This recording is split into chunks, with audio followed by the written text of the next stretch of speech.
What's up, everybody from Facebook, YouTube, or wherever you're listening to us from? My name is Pedro Dominguez, and as always, I'm here with my good friends Zach Lewis and Travis Gross, along with our special guest today, David Bespiedka. How are you doing today, Dave? Wait, you need to slow down. What was that last name? Bespiedka. Okay, just so everyone in the audience knows. Yes. You know, you say it a little fast. People might not know who they're dealing with here. What are you trying to say? What we're dealing with? Well, you never know. I mean, you could go off the loose end or the deep end. But how was your day? I feel like neither one of those was the correct expression of that. The deep end was the correct expression. I guess the only deep end I have is my day. I work at Walmart. That's right, fair. well. I guess anyone that works at Walmart is gonna have a bad day. Especially around inventory. It's not a good time. It's probably true. I'll tell you, I have bad days just going to Walmart for 20 minutes. All right. Let alone 8 hours. 8 hours. This is episode 6 of season 2 and our 20th episode, guys. Wow. 20 weeks, man. Please stop clapping. I was clapping in Travis's ear. Oh. So yeah, I'm so happy that we're at 20 episodes now. It's been a great journey with you guys, and I'm glad for what we've accomplished so far. So here's for another 20 more. So yeah. There are 4 segments when it comes to Real Talk: trailers, news, main topic, and then Rotten Tomatoes. You will be able to see those other segments by clicking on the end screens at the end of each video. You'll also be able to find them in the links in the description box below. Now today for our main topic, we will be doing a full spoiler review of Guardians of the Galaxy Volume 2. I'm laughing because I looked at Travis. He's wearing like this black like turtleneck looking thing. It looks like fucking Steve Jobs. Oh my god. Alright. Is that the only time Travis feels important? Yeah, pretty much. Actually, thanks for bringing that up. Alright. Anytime. Now Want a before Thin Mint? now before we continue, I would like to mention that it was Travis's birthday the other day, so I would like to say happy birthday to Travis. Happy birthday, Oh, boy. Travis. Yay, 25. You're 25. Quarter of a century. Damn. Yeah, quarter of a century. Realistically, he's probably already halfway there. Realistically, I'm probably more than halfway there. If you keep drinking those Cokes. My kidneys are gonna fail by the time I'm 30, so. That's okay. It's an optimistic one. Now, without any further ado, guys, let's get on to our first segment of the day: trailers. These are the trailers that have been released. The Big Sick, Spider-Man Homecoming clip/trailer, Kill Switch, Churchill, The Dark Tower, Everything Trailer 2, King Arthur Legend of the Sword Prophecy Trailer, Apple Cart, Dunkirk Trailer 2, 222, The Hunter's Prayer, Rough Night Red Band Trailer, Absolutely Anything, Wonder Woman Trailer 4, and last but not least, Blade Runner 2049. Now, out of all these trailers, Dave, let's start with you. Out of all these trailers, which one stood out the most to you? I mean, besides Spider-Man, I mean, I don't pay attention to all the trailers, so when I saw Spider-Man, I was like, oh, good. Yeah, but I have to say, watching that Wonder Woman trailer gave me goosebumps. Yeah, Wonder Woman looks like a really good one right now, and Yeah. it's really showing what DC is capable of. They just Yeah, focus now. on one character and put all their eggs into one shell. Yeah, Just yeah, exactly. I feel like hopefully this is DC's comeback, so to speak, because the last 3 movies were all we don't talk about them.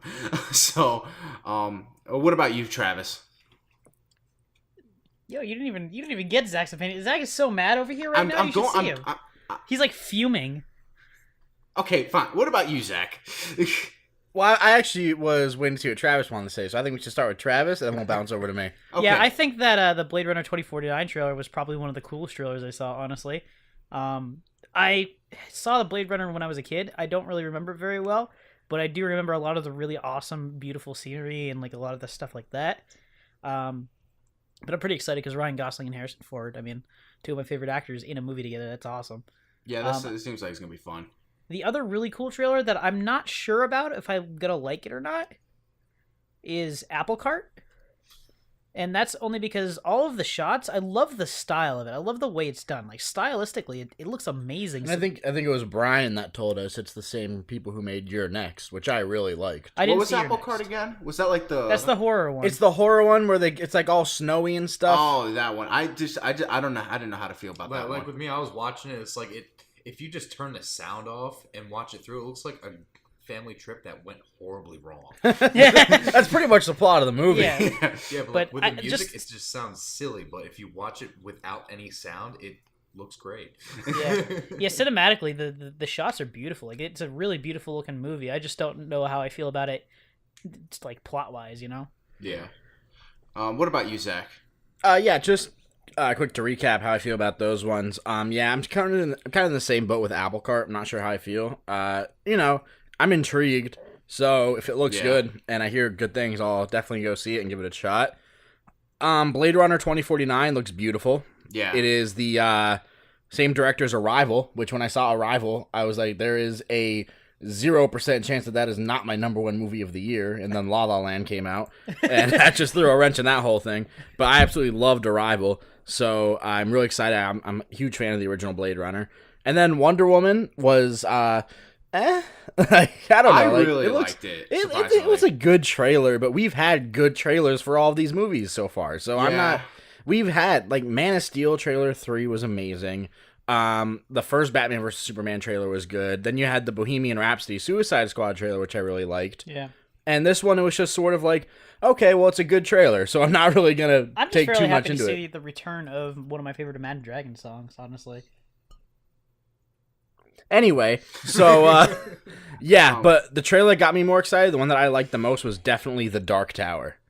Right, yeah. It was This funny, is like the pinnacle of Stephen King. I've been told. I never read it, but I've been told it's like the pinnacle of Stephen King. Idris Elba looks amazing.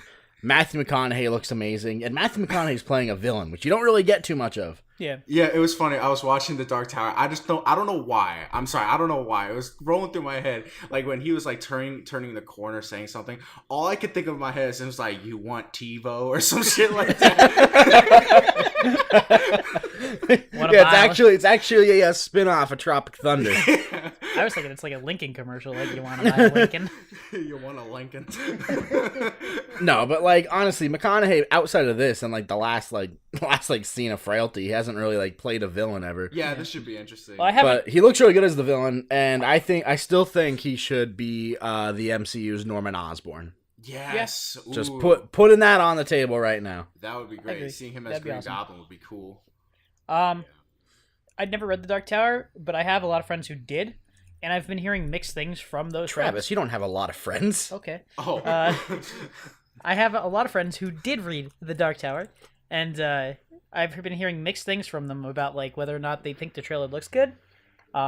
Most because some people are like very sticklers on like the book, and other people are very like, oh yeah, this looks awesome. It's really...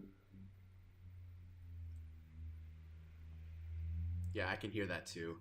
That car was obscenely loud. Yeah. Sound like my Honda. But you know what's funny? I'm hearing like this weird rumor going around or something like that, like how that all the Stephen King movies that's coming out recently is like one big cinematic universe or some shit. Well, that actually stems from, because as Travis was telling me earlier, Uh-huh. that The Dark Tower, the book, really does put all of Stephen King's work into one universe. Mm. It's like the connecting thing of it, and you see references to that in this trailer. Like you see the Overlook Hotel from The Shining as a picture on that guy's desk. Oh wow. Then you obviously have the balloons from It Yeah. too, like very reminiscent. Well, actually, So- if you look at the sign, like the broken down amusement park, it says Pennywise Land. yeah. Oh, So wow. while I'm not saying this is gonna be like connected to It coming out later this year, it's just sort of like Easter eggs and references to it in this because it's Stephen King. Right, yeah, I hear what you mean. What was that one trailer? I forget what it was called, but it was the one that was like kind of in like first person. Oh, you know- Kill Switch. Kill Switch? Yeah, Kill Switch. That looked interesting. I mean, I don't know what the plot is. Yeah, but you know, I don't know if I was the only one. I got kind of a Skyline vibe from it. Do you understand? Well, that's where I'm not getting- a good thing. No, I know that, which is the bad thing about it. I got that Skyline vibe. What was I the got vibe? I got kind of that. You ever see the movie Gamer?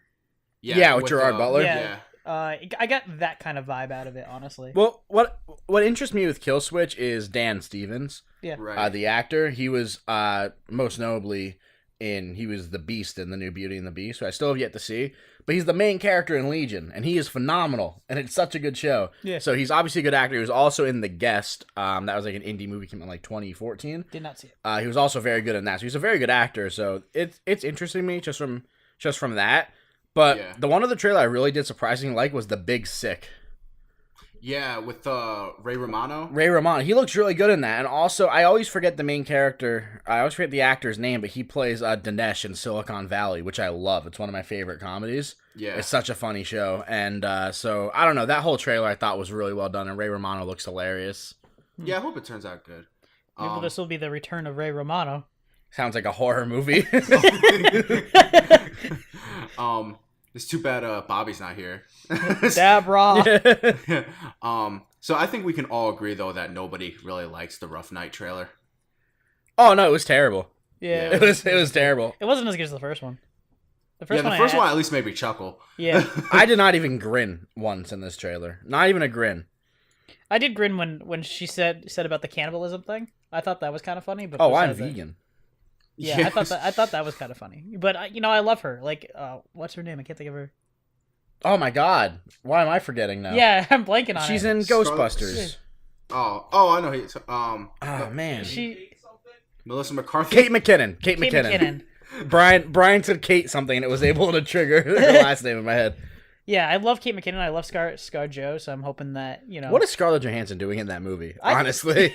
I mean, to be fair, It's I guess literally she's like trying to branch out. almost a carbon copy of Girls Trip. You know, Yeah, but she's Girls like the Trip goody actually two-shoes looks one. funny. Yeah, Like I laughed a lot in the Girls Trip trailer. Yeah. Like a month or so ago. it wasn't even made by the guy who made the Medea movies. Oh wow. Yeah. So yeah, what do you guys feel about the or sorry, what were you gonna say, Dave? No. Go on. Or was that you? No, that was me, Pedro. Yeah. Oh, it was Pedro. Okay, I can't tell. Okay, but yeah, what do you guys feel about the Dunkirk trailer? Me and Dave actually saw that when we saw Guardians.